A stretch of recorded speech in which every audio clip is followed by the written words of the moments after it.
श्री स्वामी समर्थ मैत्रिणींनो, आजच्या व्हिडिओमध्ये ज्याचे नाव आहे आम्ही जावा जावा मैत्रिणी या व्लॉगमध्ये तुमचे मनापासून खरंच स्वागत आहे. कारण की तुम्ही आम्हाला खूप भरभरून असा सपोर्ट करत आहात. आमचं नवीनच चॅनल आहे आणि तुम्ही खूप मोठा सपोर्ट करताय, त्याबद्दल खूप खूप धन्यवाद.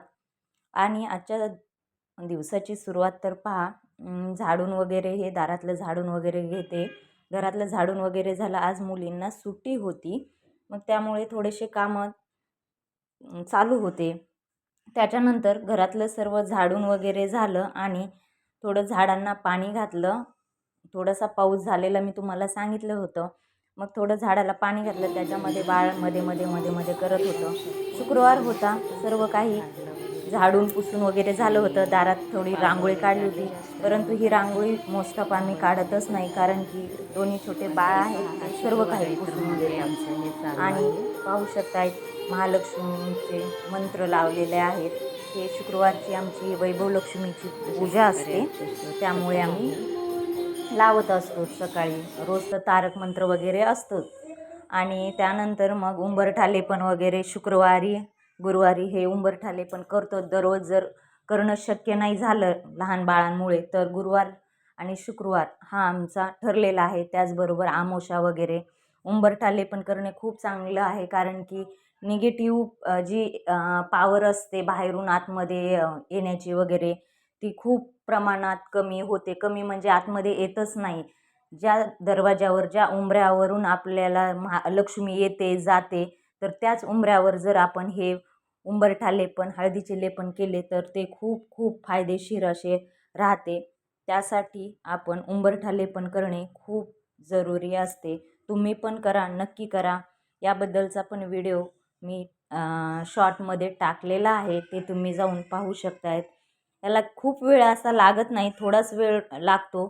त्यामुळे तुम्ही उंबरठा लेपन करायलाच पाहिजे. ॲटलिस्ट रोज नाही, पण गुरुवारी वगैरे तुम्ही गुरुवार अमावस्या या दिवशी करू शकता. आपण घरासाठी खूप काही करत असतो, मग फक्त उंबरठा लेपन केलं तर काही हरकत नाही.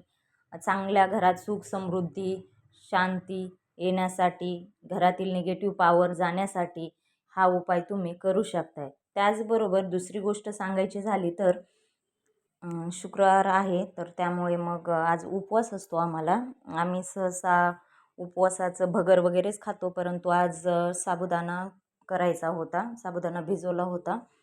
तर तळलेले वगैरे पदार्थ पण म्हणजेच चिप्स वगैरे पण आम्ही जास्त खात नाहीत. मग कढई ठेवली गॅसवर वगैरे, त्याच्यामध्ये थोडं तूप वगैरे घातलं आणि म्हटलं आज थोड्याशा मिरच्या घेऊन ओबड-धोबड कांडाव्यात, बारीक कराव्या आणि मग त्याच्या साबुदाणा बनवावा. मग थोडे एक बटाटा घेतलं, ते पण कट करून सोलून वगैरे छानपैकी वॉश केलं आणि बटाटे चिरून घेतलं. आणि मग साबुदाणा छानपैकी भिजलेला होता, त्यामध्ये तूप टाकलं 2 चमचे वगैरे. त्याच्यानंतर बटाटे वगैरे त्यामध्येच टाकले. बटाटे छानपैकी असे परतून द्यायचे. असे ब्राउनिश ब्राउनिश झाले तर त्याची टेस्ट खूप चांगली येते आणि मोकळं मोकळं होतं. आता तेलाचा उपयोग आम्ही जास्त करत नाही, तुम्हाला सांगितलेलं आहे. तूप टाकलेलं आहे. तुपाने कसे थोडेसे मोकळे मोकळं असे चिकट होत नाही आपला साबुदाणा. साबुदाण्याची खिचडी मग छानपैकी तुपामध्ये चांगलं फ्राय करून घेतलं आणि त्याला थोडासा ब्राऊन कलर येईपर्यंत मी मिरच्या आहेत त्या थोड्याशा बारीक केल्या खलबत्त्यामध्ये आणि त्याच्यानंतर चमच्यानेच त्याच्यात टाकलं, कारण की लहान बाळ आहे, हात वगैरे लागला तर परत काही प्रॉब्लेम नको, त्यासाठी चमच्यानेच मिरचीचा जो बारीक केलेली मिरची टाकली. त्यानंतर थोडासा ब्राऊन झाला होता बटाटा, मग त्याच्यामध्ये मिरची ॲड केली.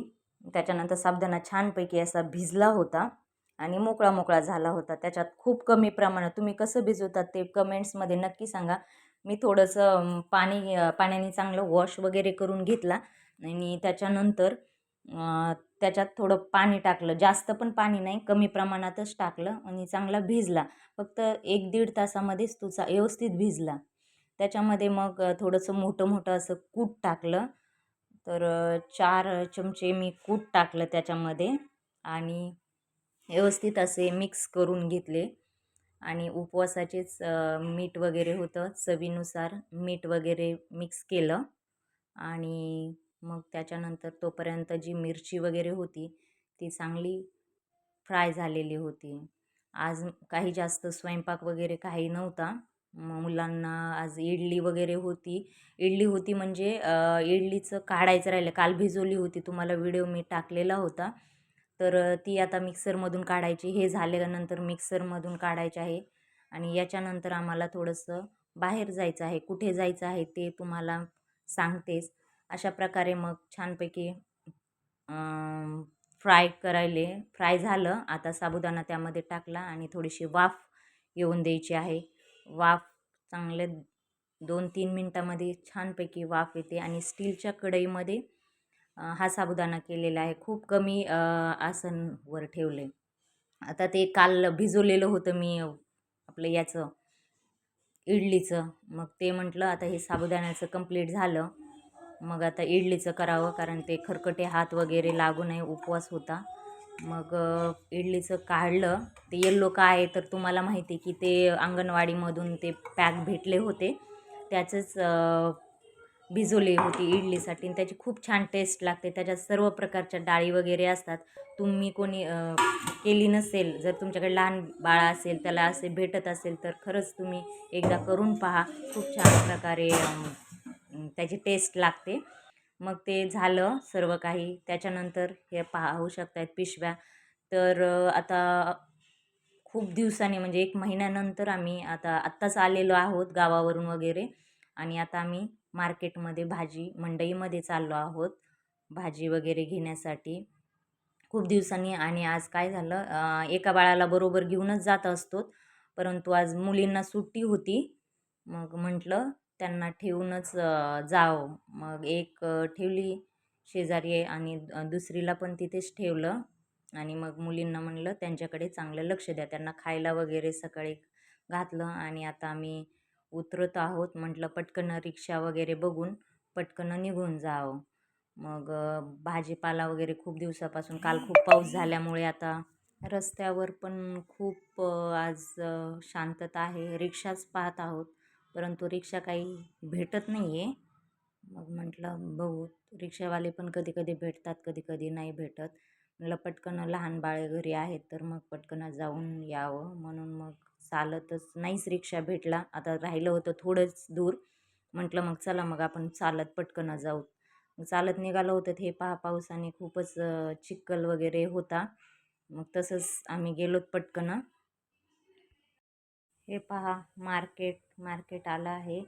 आणि आता हे भाज्यांचे भाव तर खूपच वाटायले आहेत आज. हे पहा कैरी वगैरे आहे, पण गवारीची शेंगाची खूप महागे सांगतायत आज. 20 रुपये पावशेर वगैरे काहीतरी.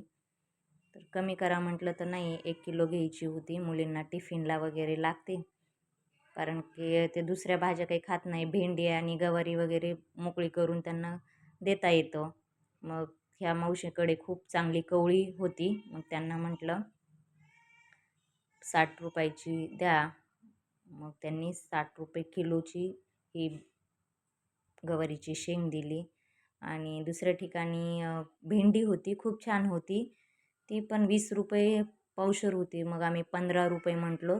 मग ती घेतली. पहा खूप अशी कवळी वगैरे आहे. भेंडीची भाजी त्यांना मोकळी करून सकाळी द्यायची असते. त्याचबरोबर भरलेली भेंडी त्यांना खूप आवडते.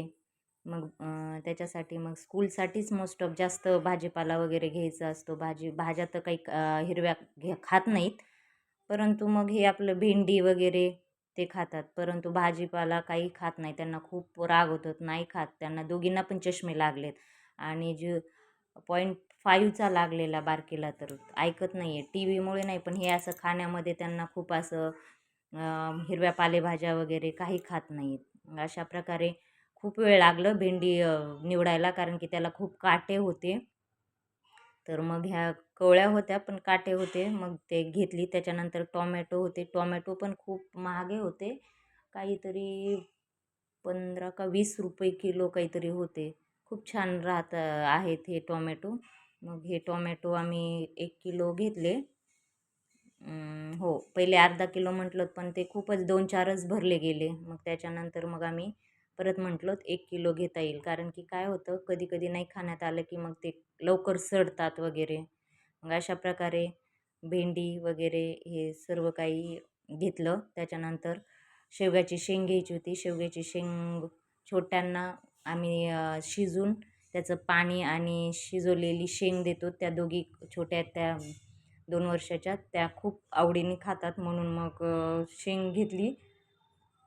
ती 40 रुपये पावशेर काहीतरी होती. तर मग ते देत नव्हते. द्या म्हटलं. कोथिंबीरचा भाव पण खूप वाढला आहे. 15 रुपयाला एक छोटीशीच जुडी देत होते. अशा प्रकारे आज खूप टाईम गेला आमचा मार्केटमध्ये वगैरे. हा छोट्याशा ब्लॉगला नक्की लाईक करा, शेअर करा, सबस्क्राईब करा. Bye bye. Thank you.